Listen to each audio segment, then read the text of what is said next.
Hello all, welcome back to my channel. இந்த வீடியோவில் நம்ம பூரன்போலி ரெசிபி தான் பார்க்க போகிறோம். வாங்க எப்படியும் வீடியோக்குள்ளே போய் பார்க்கலாம். நீங்கள் இப்போ தான் நம்ம சேனலை ஃபஸ்ட் டைம் பார்க்குறீங்கன்னா ப்ளீஸ் சப்ஸ்கிரைப் பண்ணி வச்சுக்கோங்க. அப்போ தான் நான் போடுற வீடியோஸ் எல்லாமே மிஸ் ஆகாம உடனே உங்களுக்கு நோட்டிஃபிகேஷனில் வரும். இந்த பூரன்போலி மகாராஷ்டிராவில் ரொம்பவே ஃபேமஸ். நான் இது பண்ணுறதுக்கு கொஞ்சம் கடலைப்பருப்பு எடுத்துருக்கேன். இதை பாயில் பண்ணி எடுக்கணும். டைரெக்டாக பாயில் பண்ணலாம். அதுக்கு பதிலாக கொஞ்சம் ஊற வச்சுட்டு பண்ணோன்னா நமக்கு டைமும் மிச்சம் ஆகும், சீக்கிரமாகவும் வெந்துடும்.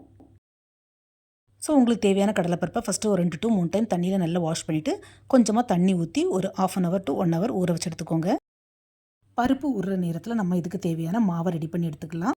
நம்ம ஊரில் நார்மலாக மைதா மாவில் தான் போலி பண்ணுவோம். பட் மகாராஷ்டிராவில் இந்த பூரன் போலி கோதுமை மாவில் தான் பண்ணுவாங்க. ஸோ கொஞ்சம் தேவையான அளவு கோதுமை மாவு எடுத்துக்கோங்க. அதுக்கப்புறமா நான் அந்த food colour lemon yellow food colour use பண்ணியிருக்கிறேன். இதை கொஞ்சமாக தண்ணியில் மிக்ஸ் பண்ணிவிட்டு அந்த தண்ணியை ஊற்றி கோதுமை மாவை மிக்ஸ் பண்ணி எடுத்துக்கலாம். இந்த மாவை மிக்ஸ் பண்ணுறதுக்கு ஃபஸ்ட்டு கொஞ்சமாக ஆயில் சேர்த்தா போதும். இந்த மாவை இதே மாதிரி நல்லா சாஃப்டாக மிக்ஸ் பண்ணி எடுத்து ஓரமாக வச்சுக்கலாம். நான் கடலைப்பருப்பை ஊற வச்சு ஒரு 50 minutes ஆகிடுச்சு. இப்போ இந்த பருப்பை கூட இருக்க தண்ணியில் நல்லா வாஷ் பண்ணிட்டு இதை ஒரு 7 to 8 விசில் நல்லா குழைய வேக வச்சு எடுத்துக்கலாம்.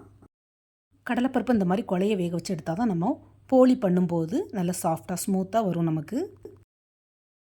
இதுக்கப்புறமாவும் பருப்பை இந்த மாதிரி கீரை மத்து அல்லது மேஷர் வச்சு நல்லா மேஷ் பண்ணி எடுத்துகிட்டா இன்னும் நல்லா நைஸாக நமக்கு கிடைக்கும்.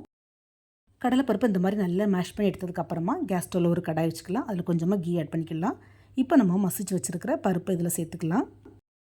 இப்போ இந்த பருப்பில் கொஞ்சமாக வெல்லத்தை சேர்த்து நல்லா வெல்லம் கரையுது வரையும் கிளறி விடணும்.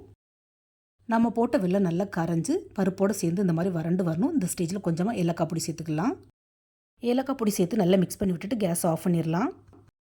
போலி நல்லா சாஃப்டாக வர்றதுக்கு நம்ம பிசைஞ்சு வச்சுருக்கிற மாவில் இந்த மாதிரி கொஞ்சம் இந்த மாவு ஃபுல்லாக முங்குற அளவுக்கு தண்ணி சேர்த்து இதை கொஞ்சம் ஒரு 10 to 15 minutes அப்படியே ஊற விட்டுறலாம்.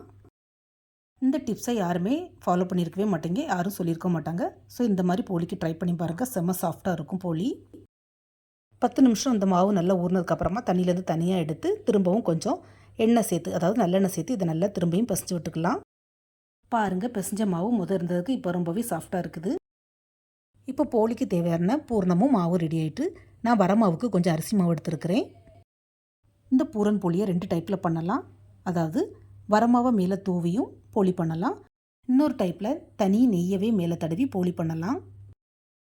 தனி நெய் வச்சு பூரன் போலி பண்ணுறதுக்கு ஃபஸ்ட்டு ஒரு பாலித்தீன் பேப்பர் எடுத்துக்கோங்க. அதில் கொஞ்சமாக நெய் அப்ளை பண்ணிக்கலாம். அதுக்கப்புறமா கொஞ்சமாக மாவு எடுத்து அதில் கொஞ்சம் பூரணத்தை இந்த மாதிரி ஸ்டஃப் பண்ணிவிட்டு அதுக்கப்புறமா நம்ம போலி தேய்ச்சி எடுத்துக்கலாம். நெய் வச்சு பண்ணுற போலிக்கு இந்த மாதிரி கை வச்சே பரத்தி விட்டுக்கலாம். சப்பாத்தி கட்டை, அதாவது பூரி கட்டை யூஸ் பண்ண வேண்டாம். போலி சைஸ் சின்னதோ பெருசோ உங்கள் தேவைக்கு தக்கன பண்ணி எடுத்துக்கோங்க. போலி தேய்க்கும் போதே சைடில் கேஸ் ஸ்டவ்வில் ஒரு தோசைக்கல்லை காய வச்சுக்கோங்க. ஃப்ளேமை மட்டும் லோவில் வச்சுட்டு போலியோட 2 சைட்லையும் இந்த மாதிரி நெய் தடவி சுட்டு எடுத்துக்கோங்க. அடுத்ததாக நெய்க்கு பதிலாக மாவை இந்த மாதிரி ஸ்ப்ரெட் பண்ணிவிட்டு போலி தேய்ச்சி எடுத்துக்கோங்க. நமக்கு உள்ளே பூர்ணம் மட்டும் வெளியில் வரக்கூடாது, அதுதான் போலிக்கு ரொம்பவே முக்கியம். ஃப்ரெண்ட்ஸ், நான் ஆல்ரெடி சொன்ன மாதிரி போலி சைஸ் சின்னதோ பெருசோ உங்கள் தேவைக்கு தக்கன சுட்டு எடுத்துக்கோங்க. இதே மாதிரி எல்லா போலியும் சுட்டு எடுத்துக்கலாம். நான் எடுத்த பருப்பு எனக்கு ஒரு 6 போலிக்கு தான் வந்தது. ஃப்ரெண்ட்ஸ், நான் ஆல்ரெடி மைதாமாவும் சீனியும் வச்சு நார்மல் பருப்பு போலி செஞ்சு அப்லோட் பண்ணியிருக்கிறேன். என்னுடைய சேனலில் போய் செக் பண்ணிக்கோங்க. போலியை இந்த மாதிரி சுட்டு எடுத்ததுக்கப்புறமா எல்லா போலிக்கு மேலேயும் கொஞ்சமாக நெய் தடவிட்டு சாப்பிட்டீங்கன்னா டேஸ்ட்டும் நல்லாயிருக்கும். 2 நாள் ஆனாலும் நமக்கு காஞ்சி போகவே செய்யாது. இந்த மாதிரி ட்ரை பண்ணி பாருங்கள் ஃப்ரெண்ட்ஸ். நம்ம ஊர் நார்மல் போலி போலவே இந்த மகாராஷ்டிரியன் பூரன் போலியும் ரொம்பவே டேஸ்ட்டாக இருக்கும். கண்டிப்பாக ட்ரை பண்ணி பாருங்கள். இந்த பூரன் போலி வீடியோ பிடிச்சிருந்தா மறக்காமல் SRV கலக்கல்ஸை லைக், ஷேர், சப்ஸ்கிரைப் பண்ணுங்கள். தேங்க்ஸ் ஃபார் வாட்சிங்.